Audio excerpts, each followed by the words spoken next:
और अभी आपको बताएं कि कराची के मुख्तलिफ इलाकों में काले बादल छा गए। कराची के इलाकों में बादल के साथ साथ हवा भी चलने लगी। दर्जा हरारत में कमी आई है। कराची में होने वाली बारिश के बाद कराची का मौसम खुशगवार हो गया है, जिसके बाद आज भी महकमे मौसमियात ने कराची के लिए नया अलर्ट जारी कर दिया।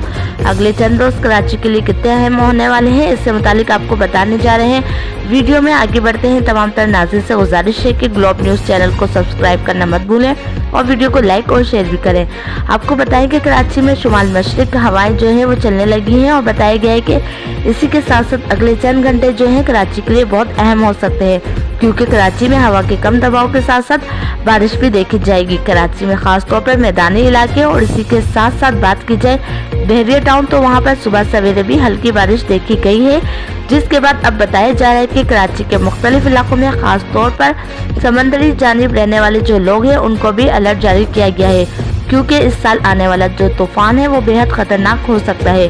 महकमे मौसमियात ने पानी की निकासी के लिए कराची में इंतजाम जो है वो बलवक्त मुकम्मल तौर पर तकमील कर लिए गए हैं। अगले चंद घंटे कराची के लिए अहम है, लेकिन बूंदाबांदी के साथ साथ कहीं हल्की और कहीं तेज बारिश भी देखी जाएगी।